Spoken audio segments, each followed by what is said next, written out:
Hello, everyone, and welcome to another episode of the Hook Turn podcast with my very good friend Sanviv Ahmed. How are you today, Sanviv? I'm very, very good. It's a great day. We're recording again together. I can't remember the last time. It was Yeah, middle of last year, I think we did a recording together. Yeah, it would yeah, have been. So it's been quite a while. it has been quite a while.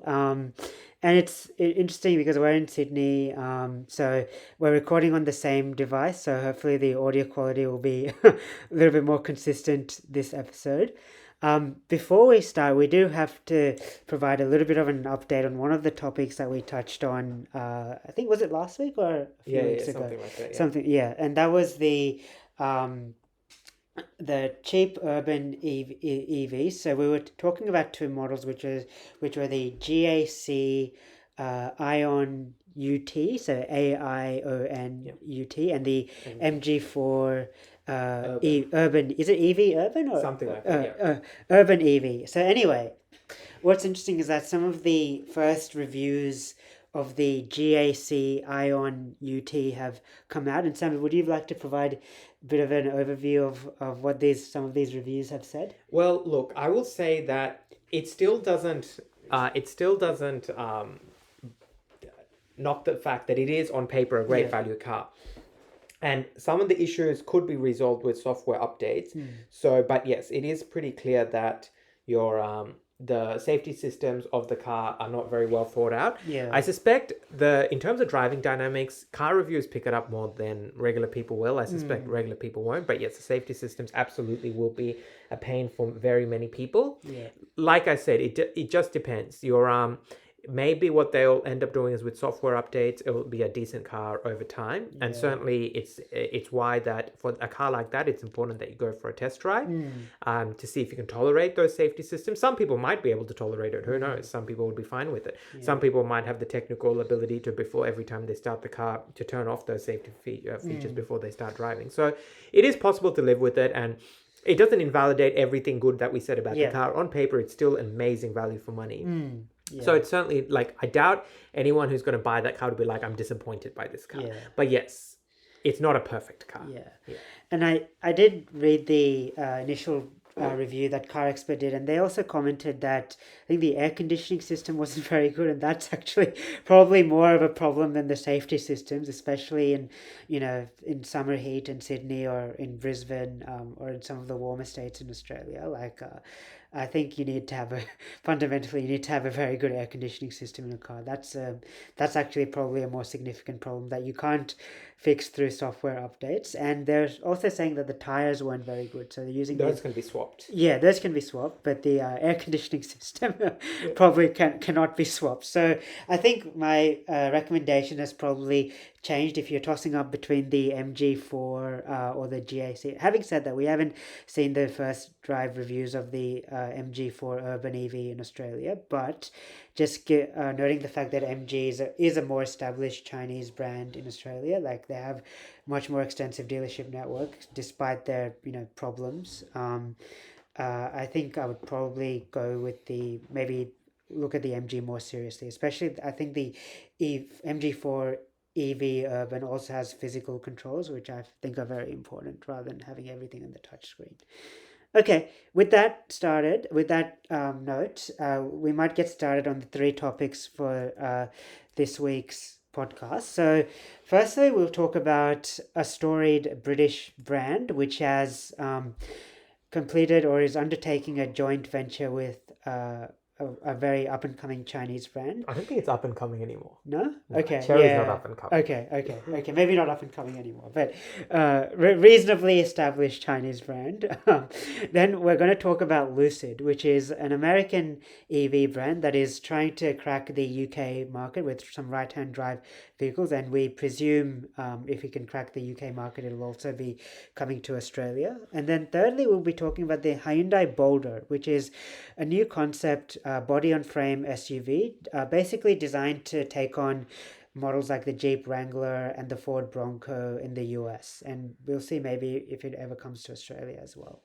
Okay, so let's get started with the Land Rover Land Rover Chery Freelander Concept 97. So this is actually, just for some context, the Land Rover Freelander was Land Rover sort of entry level SUV, basically the mid-size SUV designed to compete with models like the RAV4 and etc. It started being sold in the the late 90s, and I think the original model stopped being produced in the late 2000s. Something like that. Some 2008, 2009.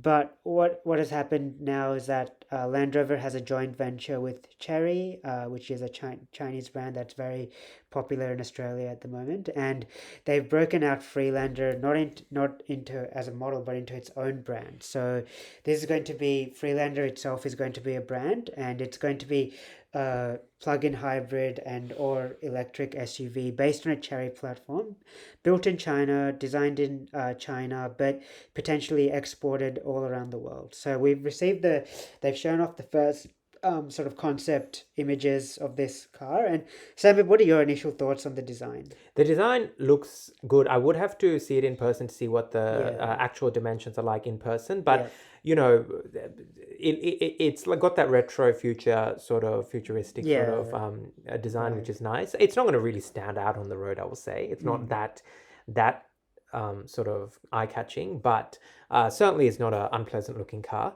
The interior, car interior is almost now a bit boring. It's now got has it got a panoramic screen behind that? Yeah, I think it does. It does. Large screen, correct.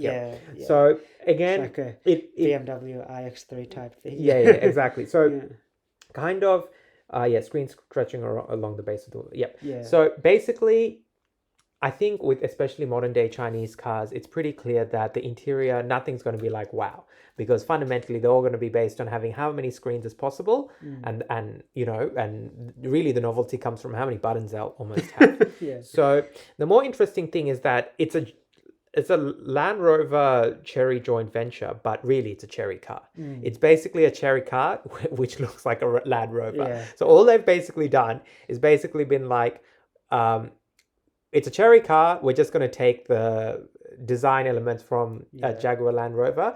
They could have done what a lot of other Chinese cars do, which is instead of actually partnering with the manufacturer, they'll steal elements of it and then turn it into their own design, even though you can tell what it's clearly inspired from. They haven't done that here. They've actually partnered with the thing and therefore taken the design wholesale. But basically, this is where you're basically getting a Chinese car with foreign brand thing. Some heritage. It's a British heritage brand. And we're already seeing this even in Australia with, say, Mazda, where you're effectively buying a decal with the Mazda sort of logo attached to it, right? So this is going to be, I'm pretty sure, a future model for many cars, for many traditional manufacturers, especially more smaller ones like Mazda and Jaguar Land Rover, who don't necessarily have the money themselves to develop their own platforms, or they're partnering with an existing Chinese manufacturer can help them basically crack these markets in a much more cost-efficient way, which is what we're seeing here. So what we're really discussing is a Chery car that just looks like a Land Rover. Fundamentally, though, there's nothing Land Rover about it. I suspect the entire engineering has been done by Chery. That's like, it is a and you can see like they've provided some details about where some of the systems are coming from. So like the infotainment is using a Qualcomm Snapdragon 8397 chip, which is, I think it's like almost state of the art. The automated driver assistance systems, so the driver assistance is being supplied by Huawei, which is, as we know, is like a 5G equipment and Chinese mobile phone manufacturer. And then batteries are being supplied by CATL, so CATL, so that's another Chinese company. So yes, it is it's sort of like a Chinese car wrapped in a British wrapper, so to speak. I think the design, it's like you can see it's taking clear inspiration from the original Freelander. It's not, I don't think it's like particularly like revolutionary or anything. Like it's just another, to me it's just another like generic sort of boxy semi-rugged SUV. This is just a concept, however, so I'm keen to see what the final production vehicle will look like. The interior is just like I think Chinese models have Chinese brands have sort of a very established design language with the interior, just big touchscreen, and this one has a screen above that, so it's sort of taking inspiration from the Neue Klasse BMWs. And I think the main differentiator here is that below the screen they do appear to have some physical controls, and then they also have these like circular controls on the center console, so they do have some more physical controls, so that's a positive. But yeah, it's still taking that Chinese design language. We don't know too much about the powertrains either, apart from it'll be based on the Chery T1X platform, I believe. So that means it'll have a battery electric powertrain and a plug-in hybrid. So I guess that's good, because yeah, they're not putting their eggs all in one basket. So I think that's probably a solid decision. We don't really have much information as to timing or where it will be sold or when it will be exported to Australia or China. I suspect if it comes to Australia, Chery with their track record will probably introduce Freelander as another brand. I don't think it will be sold under like a Jaguar dealership or a Land Rover dealership. Probably be imported by Chery, and Chery will organize a bespoke Freelander sort of dealership and start selling these models, because they're probably the one Chinese brand that has the most different marks in Australia. So yeah, interesting to see. Samuel, did you have anything else to say on this one? No, it's just like we probably won't ever see it in Australia. You reckon? Yeah. Yeah, I Okay. don't think so. I have a feeling that this car, we've already got the actual Chinese car branch. Yeah. So this is not really going to, and they're not going to sell it in a Jaguar Land Rover dealership No. either. No, I So don't think really, so. there's nothing for this car to go. Yeah. Let's see how it goes in China. Yeah. China, we already know for whatever reason, like old British Yeah. brands, obviously they've got MG Yeah. fully owned. Yeah. But so yeah, we'll see. But it's something that we're already seeing with other cars. These throwback designs. Obviously, the iX3 is a very good example where it's taking Yeah. inspiration from much more older cars. Here, I mean, it's not quite as old, 1997, hence where Yeah. the name comes from. Yeah. But still, it's like. But the funny thing is, people in China will have no nostalgia over the Freelander. Yeah. So that's where the funny thing is, that the people that would have nostalgia over the car Yeah. aren't even the ones who could buy the car. Yeah. But anyways, they might like the design, they might like the fact it's got some British link to it, and Yeah. that's probably enough for them. Yeah. Okay, cool. We might move on to our next topic, which is Lucid. So, Lucid has been trying to make some efforts to move beyond its American market. So, Lucid is an American brand.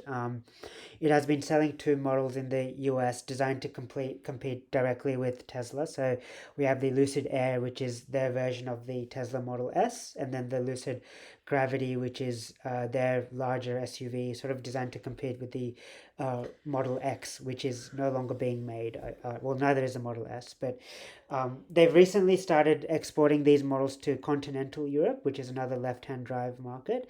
And now the latest news is that they are developing a mid-size SUV, so one size smaller than the Gravity, and they will be selling that in right-hand drive markets like the UK as well, and that also bodes well for future sales in Australia as a fellow right-hand drive market. So Lucid, just to sum it up, is very well known for their sort of engineering excellence. They have the Air and the Gravity have this, very incredible. I think it's almost like a 900-volt electrical architecture. So most EVs or most state-of-the-art EVs use an 800-volt architecture. So Lucid is already above that. They're very innovative engineering solutions, very efficient, long range as well, very tech-forward as well. They have this sweeping the interior design language is basically composed of this curved infotainment display that puts the driver's instrument cluster and the main infotainment display in sort of one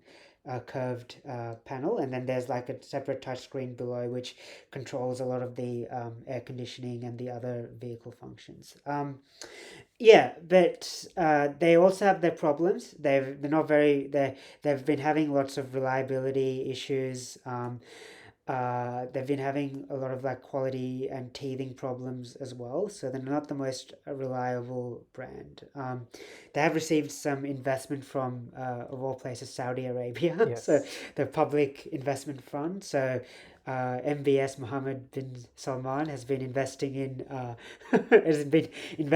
Lucid, and I think my understanding is that this new model, the Lucid Cosmos, could be built in Saudi Arabia, and then exported to both left-hand drive and right-hand drive market. So, Sam, have any thoughts on how successful Lucid might be with this new Cosmos, or where you think this brand is going more broadly? The exterior isn't quite as eye-catching as the Air and the Gravity, I will say. Yeah. Well, we've received that. I think Autocar has put up like a mock-up image. I don't think it's the actual right. Yeah.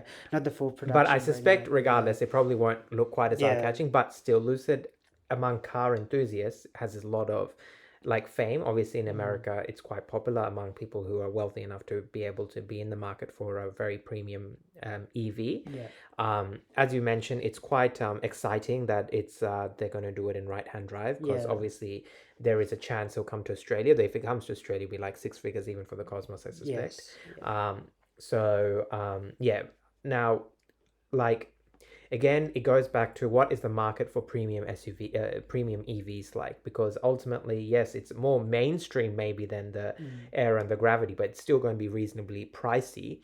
And at that end of the market, I mean, I doubt they're going for really, high volume sales. Like they're saying volume sales. Volume sales is not volume sales, really. So, because really, if I was in that market, I'd be looking at Porsche Taycans or Porsche Macans, right? I suspect, or the iX3. Or the iX3 itself, correct? Yes. So, and it will be, and so basically there are a lot of options in that price range from much more established brands than Lucid. Again, there will be people who buy it, people who are aware of how famous Lucid is in the US, people who want a car that is very different and obviously still an EV, and obviously have the money for it. And yes, I'm sure this car will be quite good. I'm sure that it will have a range probably rivaling the iX3. That have to, because if that's always been their claim to fame beyond the tech, the engineering behind it. So if it doesn't have a range that rivals the iX3, then why would you not get the iX3? It's from a much more established brand. Agreed. So yes, it will, and we'll see. It is though interesting. It's their first volume car, a volume being thing, but they're almost, if they're a bit earlier, they would have been a bit more, I think, a bigger hit. The problem is now they're selling their mainstream car when a lot of other brands are selling their premium brands are selling their mainstream electric SUVs. Why was the Tesla Model Y such a big deal when it first came out? Because in 2019, when it first came out, it basically had no competition. That's right. Right? Yeah. So now, however, in 2026, it's a very different market where there's a lot of competition, especially in this premium electric SUV space. So, yes, it will be, I'm sure it'll be a good car. I'm sure it will, I'm sure it will review well, etc. I'm sure that people who buy it will be extremely happy with it. But really, if I was hypothetically in the market for a car of this price, I'd be looking at a BMW or even a Porsche above this. Like Lucid has the brand recognition in the US. I'm not sure how much brand recognition it has outside the US. And I think, this car will be, the success of this Lucid will be on the product and the engineering behind the product itself, rather than on, the prestige behind the brand or anything of that sort. So I think if they can, build a car that can significantly increase the range of the iX3 so iX3's range is 800 kilometers in its most efficient specification. If this can go towards the closer towards the 900 kilometer mark while being just as practical, and if they can sort out their reliability issues, which is a huge factor, because Lucid has had a lot of issues with software quality, random things not working. The engineering is really good, but then how durable the car is, there's still a big cloud around that. So if they can sort out some of their bugs with software, and make sure that the car is reliable and durable, and also still engineered well and priced reasonably. So by reasonably, it should be probably below the iX3's price, while offering more range, then I think they might have a shot. But otherwise, I don't see, to Sanjib's point, why you would go for the Lucid over more established rivals, especially the BMW. And we have the other models like the Volvo EX60 also coming out as well, so which also has a very good range. Yeah, I do like the styling of the. I have to say, I do like the styling of the Lucid Air and the Gravity. Like I personally think they look really good. Interesting design. Especially the Air. It's quite a sexy car in my opinion. But yeah, let's see how they go. I think more choice in general is always better. So it'll be another alternative to the spate of Chinese EV brands, if anything. Okay, look, we might move on to a final topic, which is the Hyundai Boulder concept. So we've been talking about EVs a lot this so far in the episode, so it's good to talk about a car that we think will definitely not be an EV. So Hyundai has what I think, just more broadly, one of the holes in Hyundai's profile, in Hyundai's model portfolio and lineup, both in especially in Australia, but to a lesser extent in the US as well, is the lack of a proper, rugged body on frame ute or a pickup SUV that's based on a ute. So the Boulder is sort of going to address part of those concerns. We know how huge the ute market is in Australia.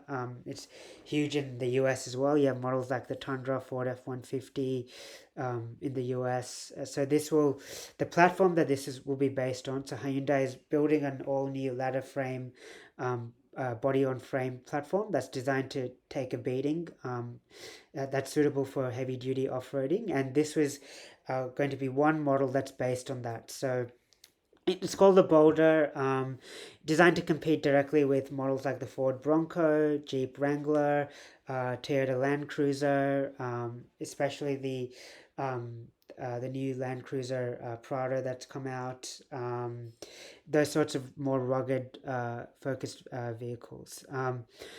Sam, do you have any initial thoughts on the design? I personally think it looks really good, but I might pass on to you. Yes, the design is impressive, certainly compared to the Kia Tasman. I know it's not the same idea, but Yeah. yes, compared to the very controversial Kia Tasman, Yeah. this has that kind of rugged. I mean, I know they're going to tone this down heavily Yeah, this compared is to still a the, concept, but it yeah, looks for the incredible real, proportions. yeah, for the actual thing. But it is interesting. They already have the Santa Cruz Yes. in the US, but obviously that apparently has not been doing that well in the US, and also wouldn't be Yeah. suited for the Australian ute market. Yeah. I mean, it could be suited as a lifestyle ute, but the lifestyle ute market already has a lot of options, so no one's really going to be looking at a Hyundai for that. So, but Hyundai has, I think, said in the past they want to offer a proper ute, Yes. because it is one of the biggest, Yes. most popular cars in Australia. So it is interesting, and if they were going to offer a ute or a sort of lateral frame SUV like the Isuzu MUX or Yes. the Toyota or the Ford Everest, Yes. or the Toyota Fortuner. Yes. It's Yeah. no longer being sold, but Oh, yeah, but yeah, yes, similar. but similar, yeah. Yeah, similar concept, idea. Yeah. So, the only thing is, and we're seeing with the Tasman, do people associate Hyundai with these kinds of cars? Yeah. Tasman had an insane marketing effort. Yes. Yeah. Yes, it's not a very good looking car, which doesn't Yeah. help. Whereas this car, if it looks anything like the concept, Yeah. will actually be a nice looking car. Yeah. But Yeah. obviously, it will be interesting. It's a concept in 2026. By the time it's production ready, we're 2029, 2030. Yeah. Who knows what the market is Yeah. like then? Yeah. What is interesting is the interior, though. Yeah. Again, it will look nothing like what it actually looks like. Yeah. in Well, the let's. concept. I secretly hope that it'll look like this. Like at least it'll have some resemblance. But yeah, I think they'll turn it down quite a bit. But I think the interior. The one good thing is that I think the interior will have physical controls. I think that's the most important thing. It won't just be two screens, and then call it a day. So, yeah. But I think, Sam, did you want to talk a little bit more about the interior? Yeah, I mean, yes, it's an interesting concept. So it looks like 4 separate small screens. Yes. Yeah, look, again, I doubt it. If what they might do, maybe, but I have a feeling that it's something that looks more cool in concept than it would be in actual practical reality. Unless if they make the digital driver display like a full infotainment. Yeah. So that projects Android Auto and Google Maps or Apple Yeah. CarPlay on the On the main digital on the ahead of the driver. ahead of the driver, Yeah. and then those 4 sub displays are like for the off-roading stuff. Yeah, Maybe that could maybe. work. Yeah. That's like how Audi used to do it, where the Yes. infotainment was Yeah, just the virtual cockpit. yeah, Yeah, yeah, the yeah, TT and yeah. stuff. So Yeah. that could be an idea there. Yeah. But otherwise, again, it definitely looks like something more focused for the US market for now. Yeah. So that's what I'm saying. Even if it came out in Australia, it'll probably be like 2029, 2030. Yeah. So, but it's cool to see Hyundai doing these sorts of concepts a bit outside their regular comfort zone, not like an EV or something, which is what you think they do. Yeah. And they have shown with their designs, they're willing to go out there with some of their Yeah. designs, right? They're not scared of doing, like, they're not Yeah. just conservative designers, Yeah. right? Look at the Ioniq 6, Ioniq 5, Yeah. even the new Palisade. Yeah, exactly. Looks, Yeah. incredible. Yeah. I think the concept also features coach doors or suicide doors. They're not probably.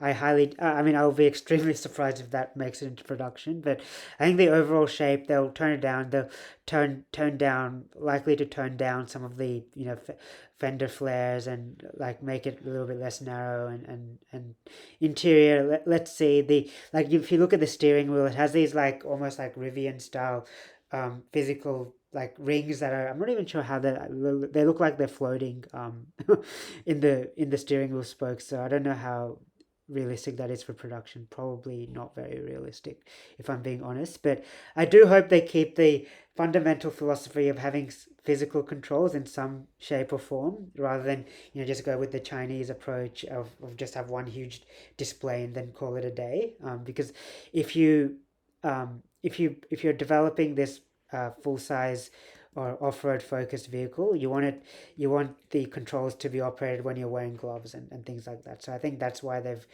taken this physical control approach, and I think that's really good indication of where they might go. It's probably not exactly what it will look like, but I'm looking forward very much to seeing a production version.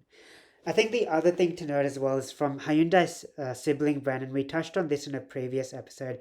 They came out with the Grand Equator concept, which was sort of Genesis's take on the same idea, like a more off-roading focused SUV. And it was interesting to see how Genesis tackled the interior as well. So they didn't go to the same degree of physical controls as Hyundai have done with the Boulder concept, but they did have like gauges in the middle. They did have switches, not these sort of rotary type switches that Hyundai seem to be going with, but they did have a lot more physical controls in that concept as well. So I think although the final production version might not have the interior of the final production version might not look exactly like this, it will have that same philosophy of moving away from touchscreen only. So which is a good thing.